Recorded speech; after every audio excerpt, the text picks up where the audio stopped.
Hello brilliants, अभी हम कर रहे हैं 7th क्लास के लिए चैप्टर एक्सपोनेंट्स एंड पावर्स और इसकी एक्सरसाइज है 13.3 क्वेश्चन नंबर 1। यहाँ क्या करना है ज़रा देखिए, ये तो 5th क्लास से आते हैं सम्स ऐसे। इसकी एक्सपेंडेड फॉर्म आपको लिखनी है। एक्सपेंडेड फॉर्म का मतलब है कि इसे एक्सपेंड करना है,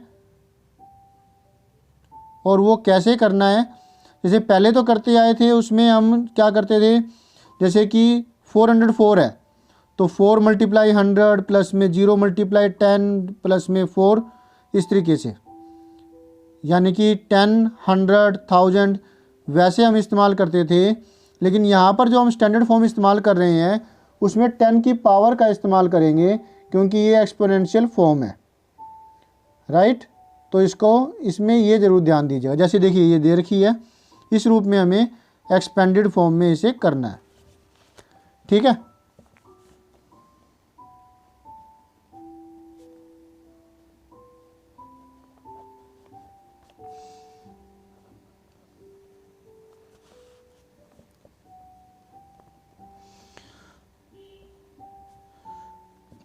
टू 7 9 4 0 4।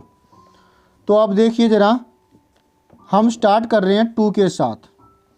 2 के बाद जितने भी डिजिट है 1 2 3 4 5 डिजिट्स है, तो 10 की पावर उतनी ही लगाएंगे 5।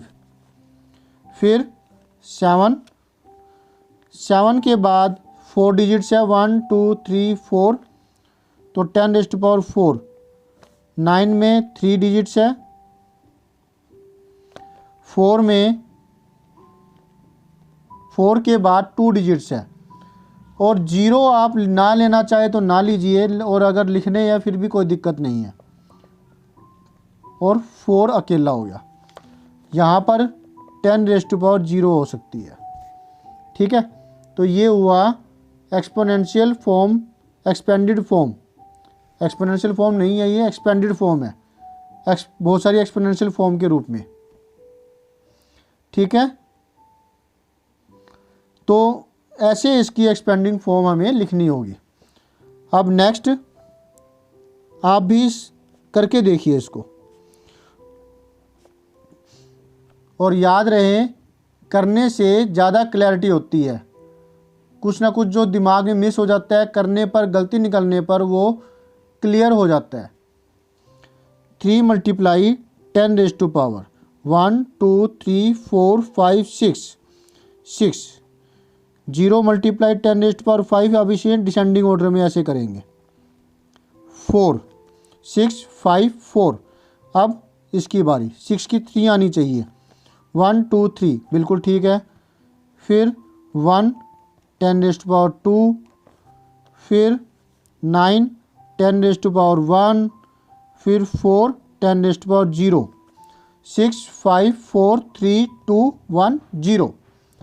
ये एक्सपेंडिंग फॉर्म हो गई। अब थर्ड पार्ट इसी तरीके से 2 8 0 6 1 9 6। बताओ जरा, 2 मल्टीप्लाई क्या, 10 raised to power 1 2 3 4 5 6। 8 multiply 10 raised to power 5, 0 multiply 10 raised to power 4, 6 multiply 10 raised to power 3, 1 multiply 10 raised to power 2, 9 multiply 10 raised to power 1 and 6 multiply 10 raised to power 0। मतलब descending order में करते चले गए। Concentration पूरी होनी चाहिए। ये ना हो कि आसपास कोई बोल रहा है, आपका दिमाग उधर जा रहा है, या फिर कुछ और दिमाग में चल रहा है। तो जो काम कर रहे हो पूरा दिमाग उसके अंदर अच्छे से होना चाहिए, नहीं तो कुछ ना कुछ स्किप हो जाएगा, और एक गलती फिर पूरा मैथ का जो सम होता है वो गलत हो जाता है ना।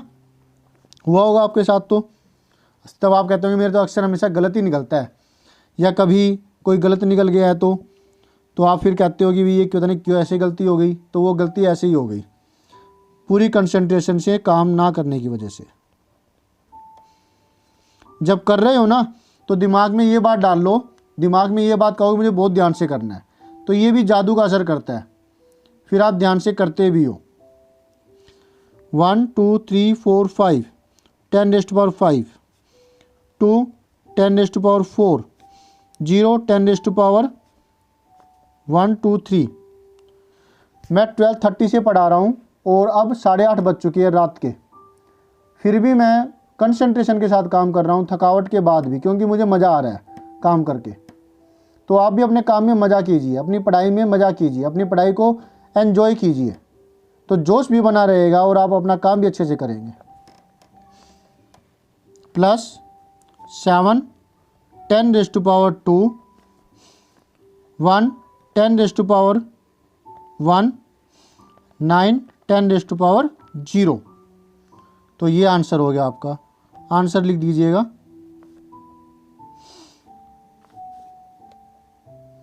ये सारा आंसर है। अब 5th part 20068, 2 10 raised to power 1 2 3 4, 0 10 raised to power 3, 0 10 raised to power 2,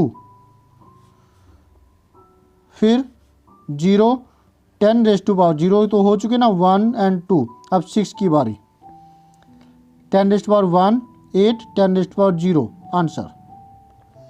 ठीक है, तो स्टूडेंट्स इस तरीके से हमने ये पूरा कर लिया अच्छे से। तो मिलते हैं नेक्स्ट वीडियो में नेक्स्ट सॉल्यूशन के साथ।